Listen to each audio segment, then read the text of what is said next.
Aurora is a mage with similar range to Ahri, a focus on mobility through move speed and 3 total dashes, with some damage but no hard crowd control. Though, her E slows by 80% decaying over 1 second, her R slows by 30% for 2 seconds, and she has pretty decent AP ratios, as well as a percentage max HP magic damage which also scales. She does also have an invisibility, but it only lasts 1 second at rank 1, then up to 1.6 seconds at rank 5. Her Q is a linear AoE skill shot that she can recast to damage anyone marked by it again, as well as anyone between them like a Xayah E, doing more damage on the second cast to enemies on lower HP. Her W dashes and does a short stealth, her E dashes backwards and shoots a slowing beam forwards. Her ultimate opens a circular realm in which she can walk outside of it to teleport to the opposite side. It lasts 3 seconds at rank 1 and 4 seconds at rank 3. Quickly summarized, she's fun to play and maybe slightly aggravating to play against, especially if you don't know what she does. She might also have a funny build available. That was the quick summary. Now let's dive into it. Just so we're clear, any numbers mentioned could be subject to change in future patches.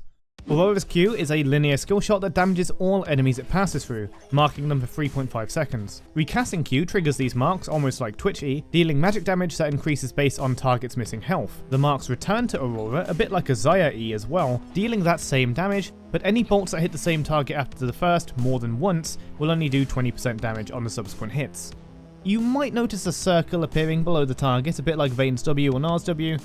We'll get back to that. Across the veil is Aurora's W, and it is a short dash that is followed up with 1 to 1.6 seconds of stealth based on ability rank. Scoring a takedown within 3 seconds of dealing damage to them resets the cooldown as well.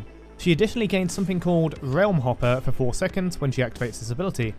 Well, what's Realm Hopper? For that, let's look at Aurora's passive, and there's a lot to it. Aurora's attacks and abilities apply a stack for 4 seconds, and say the line, Bart! Stacks up to 3 times, and the third attack deals max health damage. Yeah! So, consuming the third stack will deal 4% of the target's max health and magic damage, increased by 1.5% per 100 AP.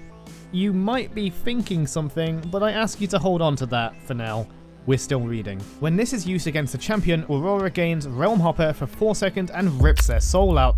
I mean, frees a spirit from them, which will now follow her for the 4-second duration. Getting a new spirit refreshes the duration of all active spirits, and they each heal Aurora for 3 to 20 HP plus 2% of your AP every single second. The max is 4 spirits, which should be achievable with some weaved attacks and spells. As for what Realm Hopper actually is, it grants Aurora 5 to 10% movement speed, plus 3% per 100 AP, and plus 5 to 20% more based on active spirits. This means through continued fighting, Aurora can gain a lot of movement speed. Even without any AP, that's a max of 30% movement speed from this passive alone, and this movement speed passive is very similar to Lilia in quite a way. Now, if you noticed, that 4% max health damage passive worked off abilities and auto attacks. Wait. We'll cook later. Aurora's E is a blast a bit like a Xerath Q in shape that deals high magic damage and slows enemies by 80% for 1 second, beginning to decay after 0.15 seconds. This makes Aurora recoil and dash in the opposite direction, similar to Caitlyn's net. Finally, Aurora's R is Between Worlds, which starts an unstoppable short dash where she then conjures a rift in front of her, dealing magic damage to enemies and slowing them for 30%. The magic damage is typical for an ult, even if the ratio is on the low side, but since I don't think trying to kill someone with the ult damage is really its goal here, that's fine. Inside this rift that lasts 3 to 4 seconds based on ability rank, Aurora can move or dash into the outer circle to teleport to the other side, during which she is untargetable. You can reasonably do this a few times with just movement commands, but you could also use your dashes as well.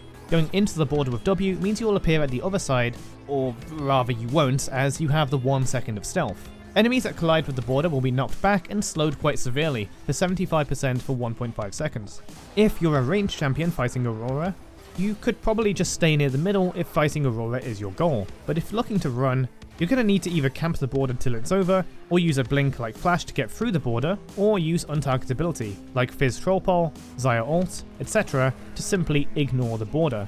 This also goes for unstoppable units and immune units like anyone with Morgana's Black Shield.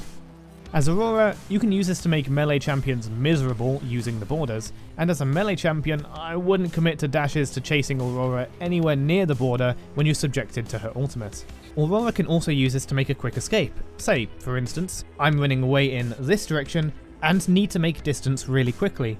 If I press Alt in the direction I'm running, immediately move back into the border to wrap around to the other side like Pac-Man, then disable the ultimate by casting it again, you can do that by the way, I'll have covered a lot of distance very quickly. It's like 2 cast-in rift walks worth, or 1 pre-rework cast-in rift walk. For items, her ratios are okay, so any AP items are great.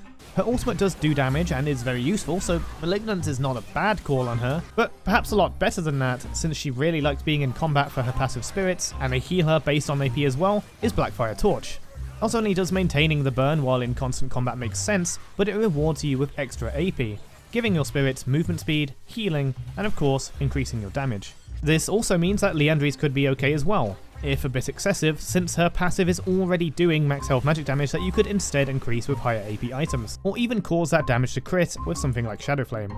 In general, max HP damage abilities are really good with magic penetration, increasing the value of Shadow Flame, Storm Surge, and of course, Void Staff or Crit Bloom.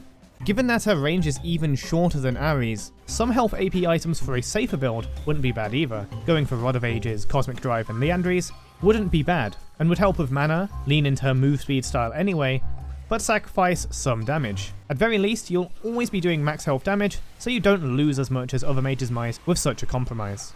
Now I can't mention the max health damage proc without reminding you that auto attacks also add and trigger the stacks, and there's no cooldown. This means that items like Nash's Tooth are unironically good if you can get into auto attack range, which for Aurora is 550. The standard for ADCs, though a bit shorter than her Q and E range. Perhaps then, those tankier options along with Nash's Tooth could make a nice anti-tank build. But to go even further, a highly mobile max health damage auto attacker build can happen, like a weird Cogmore vein with items like Runan's Hurricane and Berserker's Greaves. You won't get as much value per spirit without any AP, but you'll be maxed on them very quickly. And while Rageblade is good on any on-hit build, it doesn't actually help you apply her passive faster, but you can apply it 3 times with Runan's Hurricane. Despite that, even an AD Aurora can make use of her Q since it does still proc her passive. The damage increases against enemies with low health, but doesn't actually scale with their missing health, so it's best to just use it for the extra proc whenever. AD Aurora probably isn't the best build in the world, but if nothing else, probably be quite funny in Arena. Anyway, that's it for my quick summary and slight over-explain of Aurora.